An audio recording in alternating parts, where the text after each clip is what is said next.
Finally થોડાક જ દિવસોમાં હવે ચોમાસું સત્તાવાર રીતે ગુજરાતમાં આવી જવાનું છે। હવામાન વિભાગ દ્વારા આગાહી કરવામાં આવી છે। આગામી 6 દિવસ હળવાથી મધ્યમ વરસાદ વરસે તે પ્રકારની આગાહી કરવામાં આવી છે। સખત ગરમી પડી અને હવે ગરમીથી રાહત મળશે।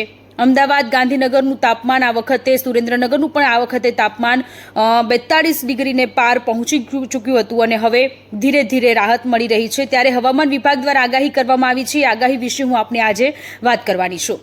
15મી જૂને દાહોદ, છોટાઉદેપુર, ડાંગ, નવસારી, વલસાડ, દમણ, દાદરા નગર હવેલી અને ગીર સોમનાથમાં વરસાદ પડી શકે છે। 16મી જૂને ગાંધીનગર, અરવલ્લી, અમદાવાદમાં પણ વરસાદ પડી શકે છે। નવસારી, વલસાડ, દમણ, દાદરા નગર હવેલી, સુરેન્દ્રનગર અને બોટાદમાં વરસાદ પડી શકે છે।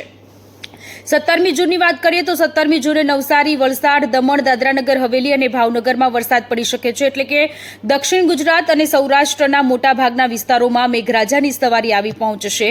18મી જૂને નવસારી, વલસાડ, દમણ, દાદરાનગર હવેલી અને ભાવનગરમાં વરસાદ પડી શકે છે। આ સાથે 19મી તારીખની પણ આગાહી કરવામાં આવી છે, જેમાં દક્ષિણ ગુજરાતના ડાંગ, નવસારી, વલસાડ, તાપી, દમણ, નવસારી, વલસાડ, દમણ, સૌરાષ્ટ્રના ભાવનગર, અમરેલી, ડાંગ, ગીર સોમનાથ અને કચ્છમાં વરસાદ પડે તે પ્રકારની આગાહી કરવામાં આવી છે। આ સાથે 20મી જૂને પણ વરસાદ પડશે અને એ પણ દક્ષિણ ગુજરાત અને સૌરાષ્ટ્રના કેટલાક ભાગોમાં વરસાદ પડી શકે છે। આ સાથે તમારે ત્યાં વરસાદ પડે છે કે નહીં, કોમેન્ટમાં જરૂરથી એ કહેજો અને તમે ક્યાંથી જોડાયેલા છો કોમેન્ટમાં તે પણ કહેજો।